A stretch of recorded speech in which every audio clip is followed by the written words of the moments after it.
Hi friends, welcome back to my channel. നമുക്കെല്ലാവർക്കും ഒരുപാട് ഇഷ്ടമുള്ള ഒരു ഐറ്റമാണ് ഈ ഉഴുന്നുവട.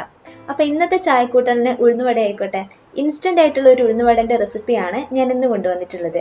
അപ്പോൾ എൻ്റെ വീഡിയോസ് ഇഷ്ടമാവുകയാണെങ്കിൽ തീർച്ചയായിട്ടും ലൈക്ക് ചെയ്യുക, ഷെയർ ചെയ്യുക, സബ്സ്ക്രൈബ് ചെയ്തിട്ട് കൂടുതൽ വീഡിയോസ് കാണുക. ഇതെങ്ങനെയാണ് തയ്യാറാക്കുന്നത് നോക്കാം. അപ്പം ഞാനിവിടെ എനിക്ക് ആവശ്യത്തിനനുസരിച്ചിട്ടുള്ള ഉഴുന്ന് ഒരു 2 മണിക്കൂർ പുതിർത്തി വെച്ചതിന് ശേഷം നന്നായിട്ട് കഴുകി എടുത്തിട്ടുണ്ട്. എന്നിട്ട് അതിലുള്ള വെള്ളം നന്നായിട്ട് ഊറ്റിക്കളഞ്ഞതിന് ശേഷം ഒരു മിക്സിൻ്റെ ജാറിലോട്ടേക്ക് ഇട്ടിട്ട് നന്നായിട്ടൊന്ന് അരച്ചുകൊണ്ടുവരണം. അപ്പോൾ ശ്രദ്ധിക്കേണ്ട ഒരു കാര്യം, നമ്മൾ ഒട്ടും വെള്ളം ചേർക്കാതെയാണ് ഈ ഒരു ഉഴുന്ന് അരച്ചെടുക്കുന്നത്. പിന്നെ മറ്റൊരു കാര്യം, നമ്മളിവിടെ തയ്യാറാക്കുന്ന ഉഴുന്നുവട എന്ന് പറഞ്ഞു കഴിഞ്ഞാൽ റെസ്റ്റോറൻറ്റ് സ്റ്റൈലുള്ള ഒരു ഉഴുന്നുവടയല്ല, ഇൻസ്റ്റൻ്റ് ആയിട്ട് ഉണ്ടാക്കുകയാണ് ചെയ്യുന്നത്. അപ്പോൾ അതുകൊണ്ട് തന്നെ നമ്മൾ അരച്ചെടുക്കുന്ന സമയത്ത് ഒട്ടും വെള്ളം ചേർക്കുന്നില്ല. അതുകൊണ്ട് തന്നെ മാവ് ഒരിക്കലും അത്രയും ലൂസും ആയിരിക്കില്ല.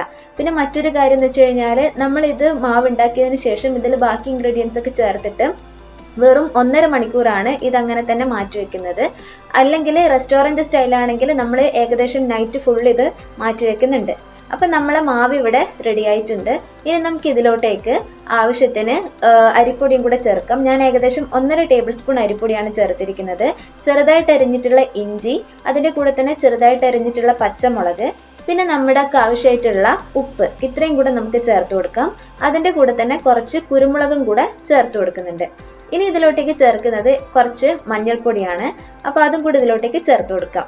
അതിനുശേഷം ഇത് നമുക്ക് കൈവച്ചിട്ട് നന്നായിട്ടൊന്ന് മിക്സ് ചെയ്തെടുക്കാം. പിന്നെ നമ്മൾ അരിപ്പൊടി ചേർക്കുന്നത് ജസ്റ്റ് ഒരു ക്രിസ്പിനെസ് കിട്ടാൻ വേണ്ടിയിട്ടാണ്. അപ്പോൾ ഒരുപാട് ചേർക്കാൻ പാടില്ല. നമ്മൾ എത്രയാണോ ഉഴുന്നെടുത്തിട്ടുള്ളത് അതിന് ആനുപാതികമായിട്ടുള്ള അരിപ്പൊടി മാത്രം വേണം ചേർത്ത് കൊടുക്കാനായിട്ട്. ഒരുപാട് ചേർക്കേണ്ട ആവശ്യമില്ല. അപ്പോൾ ഇത് കൈവച്ചിട്ട് നന്നായിട്ടൊന്ന് മിക്സ് ചെയ്തെടുക്കുക. അപ്പം ഞാൻ കറിവേപ്പില ആഡ് ചെയ്യാൻ വേണ്ടി വിട്ടുപോയിട്ടുണ്ടായിരുന്നു.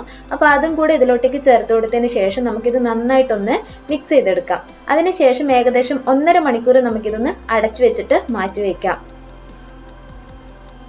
അപ്പം നമ്മളിവിടെ ഓയിൽ ചൂടാക്കാൻ വേണ്ടിയിട്ട് വെച്ചിട്ടുണ്ട്. ഓയിൽ നന്നായിട്ട് ചൂടായി വരുന്ന സമയത്ത് നമുക്ക് ഇതുപോലെ വെള്ളത്തിൽ കൈ കുത്തിയിട്ട് നമ്മുടെ മാവുണ്ടല്ലോ അതെടുത്തിട്ട് കയ്യിൽ വെച്ച് പരത്തിയിട്ട് ജസ്റ്റ് നടുവിലൊരു ഹോൾ ഇട്ട് കൊടുത്തിട്ട് നമ്മൾ ഫ്രൈ ചെയ്യാനായിട്ട് ഇടുവാണ് ചെയ്യാറ്. അപ്പോൾ ഇതുപോലെ വെള്ളം എടുത്തത് എന്തിനാണെന്ന് വെച്ച് കഴിഞ്ഞാൽ ഇത് വല്ലാണ്ട് നമ്മളെ കയ്യിൽ സ്റ്റിക്കി ആയിട്ട് നിൽക്കും, പറ്റിപ്പിടിക്കും. അപ്പോൾ അത് ഒഴിവാക്കാൻ വേണ്ടിയിട്ട് കുറച്ച് എളുപ്പത്തിന് വേണ്ടിയിട്ടാണ് ഇങ്ങനെ ചെയ്തിട്ടുള്ളത്. ഇനി നമുക്കിത് എണ്ണയിലോട്ടേക്ക് ഇട്ട് കൊടുക്കാം. എന്നിട്ടൊരു മീഡിയം ഫ്ലെയിമിൽ ഇത് നമുക്ക് വറുത്തെടുക്കാവുന്നതാണ്. അപ്പോൾ വേറൊരു കാര്യം എന്താണെന്ന് വെച്ച് കഴിഞ്ഞാൽ, റെസ്റ്റോറൻറ്റ് സ്റ്റൈലിലാക്കുന്ന സമയത്ത് നമ്മൾ ഇതിൻ്റെ മാവ് നല്ല ലൂസായിരിക്കും. അപ്പോൾ ഇതുപോലെ നമുക്ക് നന്നായിട്ട് ഹാൻഡിൽ ചെയ്യാൻ പറ്റില്ല. അത് മാത്രമല്ല, നമ്മളിത് നൈറ്റ് ഫുള്ള് വെക്കുന്ന സമയത്ത് ഒരു 7-8 മണിക്കൂർ ഇതിൻ്റെ മസാലയൊക്കെ തേച്ചിട്ട് വെക്കുന്ന സമയത്ത് രാവിലെ ആകുമ്പോഴേക്കും നന്നായിട്ട് മാവ് പുളിച്ചിട്ടുണ്ട്. അപ്പോൾ അതുപോലെ നന്നായിട്ട് ഫെർമെൻറ്റ് ചെയ്തിട്ട് പൊങ്ങി വന്നിട്ടുണ്ടാവും. അപ്പോൾ അതൊക്കെ ഒഴിവാക്കിയിട്ടാണ് നമ്മൾ ഇവിടെ ഈ ഒരു ഐറ്റം ചെയ്തിട്ടുള്ളത്. അപ്പോൾ അതുകൊണ്ട് തന്നെ റെസ്റ്റോറൻറ്റ് സ്റ്റൈലിൽ കിട്ടുന്ന അത്രയും വടേൻ്റെ സോഫ്റ്റ്നെസ്സോ അല്ലെങ്കിൽ അത്രയും ഫ്ലഫി ആയിട്ടുള്ള ഒരു വടയല്ല ഉണ്ടാവുക. ഇതൊരു ഇൻസ്റ്റന്റ് ആയിട്ട് നമുക്ക് പെട്ടെന്ന് കഴിക്കണം തോന്നിക്കഴിഞ്ഞാൽ ഉണ്ടാക്കിയെടുക്കാൻ പറ്റുന്ന ഒരു ഐറ്റം ആണ്.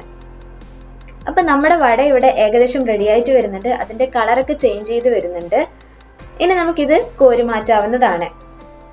പക്ഷെ ഇത് ടേസ്റ്റി ആണ്. പക്ഷെ ഞാൻ പറഞ്ഞിരിക്കുന്നത് എന്താണെന്ന് വെച്ച് കഴിഞ്ഞാൽ, നമ്മൾ റെസ്റ്റോറൻറ്റിൽ നിന്ന് കിട്ടുന്ന ആ ഒരു ഫ്ലഫിനെസ്സോ അല്ലെങ്കിൽ ആ ഒരു ക്രിസ്പിനെസ്സോ ഇതിൽ നിന്ന് കിട്ടാനുള്ള സാധ്യത വളരെ കുറവാണ്. പെട്ടെന്ന് തന്നെ ഉണ്ടാക്കിയെടുക്കുന്ന ഒരു ഐറ്റം അല്ലേ.